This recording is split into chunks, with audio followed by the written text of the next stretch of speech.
গত ১৬ বছর ধরে ১৫ই আগস্টকে জাতীয় শোক দিবস হিসেবে পালন করা হচ্ছে। একই সঙ্গে এই দিনটিকে সরকারি ছুটি হিসেবেও ঘোষণা করেছিল শেখ হাসিনার সরকার, কিন্তু এবার এর ব্যতিক্রম হতে চলেছে।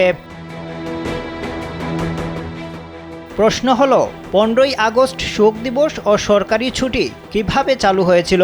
১৯৭৫ সালের ১৫ই আগস্ট রাজধানীর ধানমন্ডির ৩২ নম্বরে নিজ বাসায় বিক্ষুব্ধ সেনাবাহিনীর কতিপয় সেনা সদস্যের হাতে সপরিবারে নিহত হন বঙ্গবন্ধু শেখ মুজিবুর রহমান সহ তার পরিবারের প্রায় ১৬ জন। বঙ্গবন্ধুর মৃত্যুর দীর্ঘ ২১ বছর পর ১৯৯৬ সালে ক্ষমতায় আসে আওয়ামী লীগ। ওই বছরই তারা ১৫ই আগস্টকে জাতীয় শোক দিবস হিসেবে গ্রহণ করে, কিন্তু ২০০২ সালে ক্ষমতায় এসে জাতীয় শোক দিবস পালনের সিদ্ধান্ত বাতিল করে বিএনপি নেতৃত্বাধীন সরকার।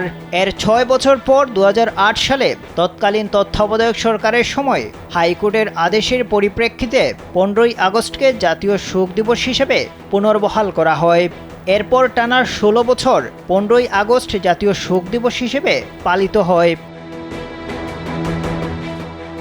কিন্তু গত ৫ আগস্ট ছাত্র জনতার আন্দোলনের মুখে ক্ষমতা ছেড়ে দেশ ত্যাগ করেন সাবেক প্রধানমন্ত্রী শেখ হাসিনা।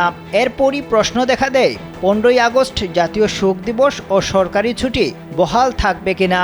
এই পরিস্থিতিতে মঙ্গলবার শোক দিবস ও সরকারি ছুটি বাতিলের সিদ্ধান্ত নেয় ডক্টর ইউনূসের নেতৃত্বাধীন নবগঠিত অন্তর্বর্তীকালীন সরকার।